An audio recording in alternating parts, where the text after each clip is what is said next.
Kentucky and Auburn set to do battle this weekend in Lexington. We are here previewing, predicting, and breaking down this game between the Wildcats and the Tigers. Hello, everyone. I'm Chris Phillips. He's Dave Shumate. Appreciate each and every single one of you tuning in. Make sure you like, subscribe, turn notifications. Check us out via podcast, wherever you get your podcast. You can also find us across all social media platforms, as well as our website, SECUnfiltered.com. This segment brought to you by our friends over at GameTime. Download the GameTime app and use promo code SECU for $20 off your first purchase. That's promo code SECU over at GameTime to get $20 off today. A pair of teams desperate for a win will square off at Kroger Field this weekend as the Kentucky Wildcats and Auburn Tigers get set to do battle on Saturday night. We are here previewing, predicting, and breaking down this game. I am Chris Phillips, and helping me do so, my good friend Dave Shumate joins me once again. Dave, what's going on, man? Appreciate you taking the time. Excited to break down this game with you. Chris, I just told you off air, man. Any prisoners of war out there? I mean, I know a couple of countries are out there in war. We're not getting political takes here, but hey, if you want some military information, you go put this live on in front of some people, and they may go give you the secrets of their country. That's kind of what we're dealing with Saturday night at the Krog. Yeah, Kentucky coming off that blowout loss, I should say, at Florida.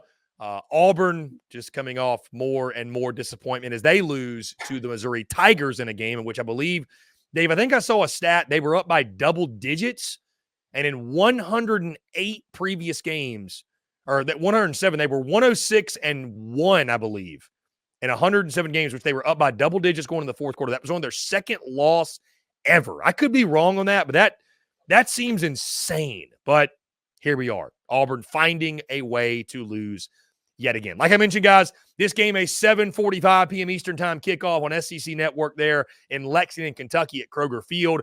Kentucky is a 2.5-point favorite in this game. The over-under set at 43.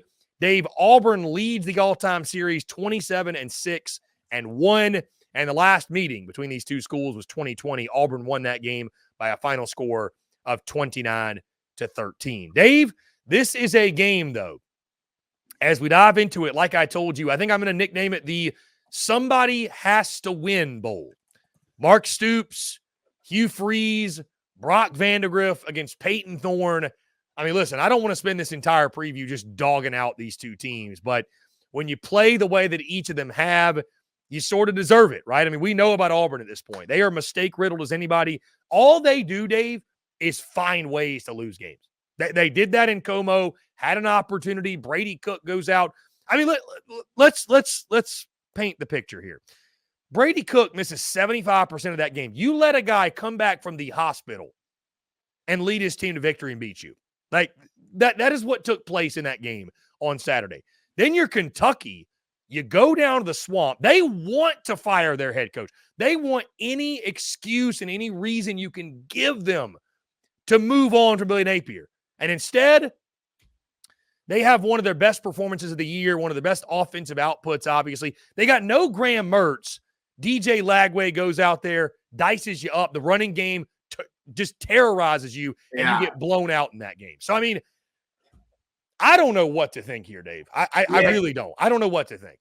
Yeah, it wasn't like DJ Lagway lit you up, but it was just kind of me and you both picked Kentucky in that game because I was kind of like, I mean, yeah, you saw a path to victory for Florida, but it was like, I mean, all right, it's a veteran Kentucky defense, his first start. Like you said, it's not a traditional game at Florida. Like you said, the fans are kind of in it. It's more of a social event a little bit for them right now. But yeah, I mean, it's not really what Lagway did. He was 7 for 14 for 259 and an interception. Yeah, I mean, it wasn't a terrible game. I mean, 50% passer. Yeah, but I've seen much better, and so have our listeners have seen much better. But the thing it killed you, and this is a rare for a Brad White and Mark Stoops defense. I mean, you allowed Florida to rush for 197 yards on you. I mean, they had 44 rushing attempts. Really, we're just like, look, we're going to lean on the ground and just kind of get after you. And they were up the whole game. Like you said, Kentucky, since that Ole Miss game, it's like they went on vacation into that bye week after that, and it's just they never came back. I mean, you think about, too, man, like that win over Ole Miss, the way we were talking about Kentucky and that you know, they had that early struggle against South Carolina in that game. You get a top 10 win, and to your point, it's just I mean, give credit to the opponents, but you lose on your home field to Vanderbilt. You go lose the way you did at Florida. And now here comes an Auburn team, Dave, from the other side that, again, you know, you think about the matchup. Like, I think with Jarquez Hunter, the running ability of Peyton Thorne, like, I think they could find some success there. If that Florida blueprint stays true and that's any indication, they should be able to find some success. But, I mean, I just wonder what gives in this game, Dave. Like, really, truly, like, when I look at this game, both fan bases, I think, are probably I think both fan bases, Dave, let's also call this is the we are ready for basketball season bowl. Both of these fan bases, Kentucky and Auburn, cannot wait for action on the hardwood because the football product has been so bad this year. Was there anything, Dave, I'll ask you this, from that Auburn-Missouri game, is there anything you point to from that game? You lose the football game, but is there anything you point to from that game that gives you any sort of hope and confidence that Auburn can start to turn this thing around? Or is it just more of the same for you when you look at the Tigers? Yeah, I think Auburn could get it together and win this game. I mean, you don't watch Auburn on Saturdays and you're like, man, what a god-awful football team. Like, you're not sitting there watching them and you're like, man, what a bad football team. They just make dumb mistakes over and over again in critical situations. And it's when they need a stop, they can't get it. When Peyton Thorne just needs to check into the right read or make a simple throw, he's throwing it at people's feet or not getting the protection, sliding Jarquez Hunter over in another pass protection. Him and Hugh Freeze are both looking at each other like, I don't know what we're supposed to be doing. It's a weird situation because, again, I think they're a solid defense. I wouldn't say good, but they're good enough to not be 2-5 right now. I mean, you watch them, and it's not like they've just gotten totally torched in a game before. You know what I mean? They make plays across the board. I think DJ Durkin draws up some good stuff, brings some good blitzes. Offensively, you have guys like Keandre Lammer-Scott, who's been making plays for you. One of the few receivers, Cam Coleman, slowly coming along. He drops a big pass for you against Missouri that probably wins the game. Robert Lewis drops a ball for you. It's like when they do get open, Peyton Thorne either throws a ball behind them or throws it at their feet. One hops it. Or when he does deliver one, hits them right in their numbers, they drop it. It's just what can happen or what can go wrong will go wrong against these dudes. I mean, Hugh Freeze today in his press conference was like, I've never been a part of a team that we're just consistently finding ways to lose games. And he's right. I mean, when I was listening to it, it didn't come off as like a whiny thing. It just kind of came off as like, no, I mean, it's called a spade here, dude. You were consistently finding ways to lose a game. And there's two games that just sum it up for you. The game against Oklahoma, the pick six, the only thing that could happen. And you just said the stat a minute ago. Their second loss ever in program history when they've led by double digits going into the fourth quarter. You just finding ways to lose. I mean, you should have put your foot in their throat when Brady Cook was still at the hospital from that perspective. But no, I mean, again, defense doesn't let them down, but when they need to get stops, they do. And again, I thought an opportunity they had to go win the football game was they got to stop, pin Missouri deep in their own territory. What'd they get the ball, Chris? I think at Missouri's 40, it went 3 and out. If you go get a field goal, you're up 2 scores, and they probably don't win the football game. You put up a touchdown, you win the football game. It's just when they have to go make plays, they do the exact opposite. It's like they just don't have that killer instinct. They just don't. There's an it factor of some sort. I mean, Auburn is allergic to making the big play, to your point. They are allergic to making a big positive play. They made plenty of big negative ones. They're allergic to making a big positive play. I look at this game, too, an interesting dynamic, Dave.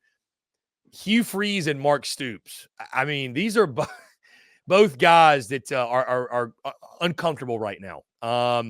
What in the world is the future of the Mark Stoops era in Lexington? But I look at this game for Hugh Freeze, man.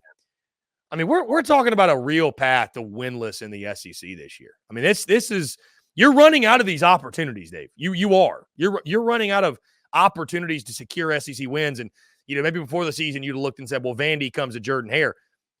No Auburn fan should want any part of Diego Pavia at this point. So, this is as good a chance, Dave, as you got as any to win an SEC game. You badly need it. No, I think you're right, Stevie. It's to the point now. I mean, I think it's officially. I mean, some could argue probably before this past week the loss to Missouri.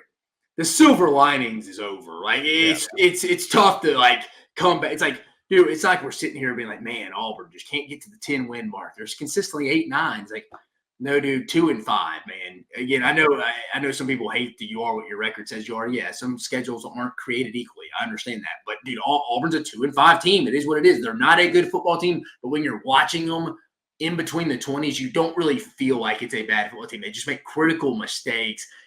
But, again, you can't take you take away that one, you make that throw. I mean, they win that game. It's like, but they didn't. The silver linings, if I'm an Auburn fan, I'm sitting there like, yeah, but we didn't.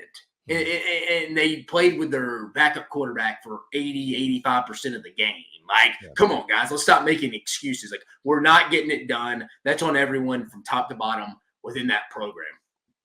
And to your point, Dave, you are right that you're not always what your record says you are. I could argue that Auburn is the most their record. They are what their record says they are team this year. I mean, that's who they are. They're 2-5, and they just find ways to lose. Hugh Freeze identified that. We identified that. It's true. They find ways to lose. Again, for Kentucky on the home field, night game at Kroger. I'm curious, Dave, what the atmosphere is going to be like coming off that blowout win at Florida. I mean, I don't know, man. Like Brock Vandegrift against this DJ Durkin defense, I don't have a lot of confidence. I got to be honest with you, Dave. How much of Gavin Wimsett do we see? You know, you got to get Barryon Brown, Dane Key obviously involved. I want to hear your take, Dave, on the matchup when it comes to Kentucky's offense against that Auburn defense. I mean, it feels like I don't know. Again, the prisoner of war comment, like this is one that hey, listen, we all love SEC football, so all of us diehards will be watching, but it couldn't end up being a tough watch. The over-under's at 43 in this game, Dave. Like Vegas is expecting a low-scoring, slugfest, sloppy battle of mid. Probably a game of who loses it, not who wins it type of affair. No, I mean, you're right. The Kentucky matchup against the Auburn defense, I mean, I probably got to give the edge to Auburn, right? Like, from a defensive standpoint, yeah. I mean, I think both defenses have the advantage here. Correct. It's what it feels like. I'm trying to think if you break down this game, the biggest mismatch someone has in this game. Biggest mismatch. I mean, maybe, yeah. I mean, I'm about to say this after they just had a true freshman go rush for over 200 yards on their ass, but it's maybe the Kentucky front at home, defensive front against Auburn's offensive line. Maybe there's not a glaring matchup advantage for either team in this one. I mean, it should be Kentucky, but they're just not playing up to standard right now defensively. I mean, like you said, me and you talked. I gave them the nod over Florida last week. So I was like, all right, they're a veteran team, probably a little embarrassed after the Vanderbilt performance. They're not going to go let a true freshman beat them in his first SEC start. Well, they did, and they beat them bad. So Kentucky, I don't know. I don't know. It kind of feels like the Kentucky era of Mark Stoops is kind of at the point where it was with Cal in basketball a little bit. Like it's kind of ran its course. Cal didn't set the standard in Kentucky, but Mark Stoops kind of has it Kentucky football. Like he's raised the floor up where the expectations are over the roof. You know, he talks about the NIL. He wishes they had more, but that falls on deaf ears of the fan base when you're not beating Vanderbilt and South Carolina and a bad Florida team consistently. I don't think fans want to hear that crap when it's like, listen, dude, like you're here. You're not saying, hey, man, I can't get it done. We can't beat Georgia, Tennessee, Alabama. I know they don't play Alabama this year. I'm just throwing that out there. It's like, no, dude, you're not beating the teams that we quote unquote think we're on the same level or even the better teams when they're having bad years. So what's going on? I mean, what's the environment at Kroger Field going to be like on Saturday night too? Yeah. I mean, there's so many unknowns in this game that I think it's just going to come down to who makes the least amount of mistakes like it is in most football games. Can Peyton Thorne play a really good football game? I mean, I don't know. I thought he played pretty good against Oklahoma, but I think his game Saturday against Missouri was probably one of his worst of the year. So, Dave, with that being said, let's lock in some predictions and some picks for this game. I'll let you start. Again, flip a coin. Who knows? Kentucky's a 2.5-point favorite, over under 43. But you got to make a pick. Dave, someone has to win. Somebody's got to win this game. Who's it going to be? Wildcats and Tigers. You're right. I have no clue. This may be the most toss-up game in a negative way. I hate to use the word negative, in just like an unknown because there's so much uncertainty with both these teams. Not a lot of momentum internally. Me and you talk about it all the time on shows. In today's college football, you have to build internal momentum where people start to check out, self-preservation, coach-wise, administration-wise, internally, players, everybody. Who has the best week of preparation? Who can all bring it in together this week? Because, again, I think even if Auburn wins this game, they're not going to get to 6. I do think Auburn needs this game more from a perception. I think Hugh Freeze and them are aware of that. I don't know. I've said it for the last 2 or 3 weeks. I'm going to stay with it. I think Auburn gets one of these 2 road games some way, somehow. I picked them beating Missouri this past week. They almost did and probably should have. Felt incredible about it when Brady Cook went out and you're up 14 going into the 4th. I'm going to stick with my guns, man. Some way, somehow. I have no idea how they're going to do it. I mean, I probably couldn't tell you how Kentucky would win this game either.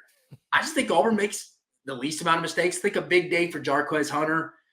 I don't know. I just think Auburn has a little bit more internally to keep playing for. I think Kentucky's a little bit of a crap show right now. I think Mark Stoops is a little disgruntled.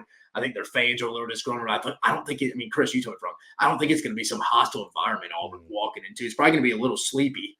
I mean, I know it's a night game, but I think it's going to be a little sleepy. You mentioned it. Basketball starts in 2 weeks. A lot of those fans probably turn their attention to that. I don't know. I think Auburn goes in there and gets it. Give me Auburn 24-17. I do think, Dave, you hit on something. I think motivation factor, maybe sometimes we overplay that. I do think in this game it is a real thing. It's a real factor in this game of who prepares the right way, who comes in this game with the right mentality, right mindset, who's fired up in this game, right? Like who feels like they have more to play for.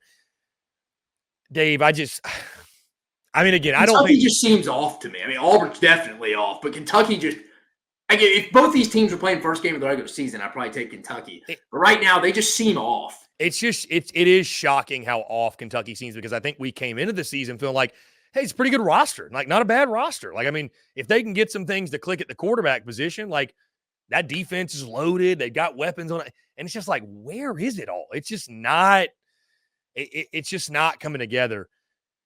That being said, David, again, I don't think there'd be a bad pick in this game. Like, I think this game really, truly is a coin flip. I mean, Vegas says the same thing. Kentucky's 2.5, and they're on their home fields. I mean, essentially, it's a pick 'em type of ball game.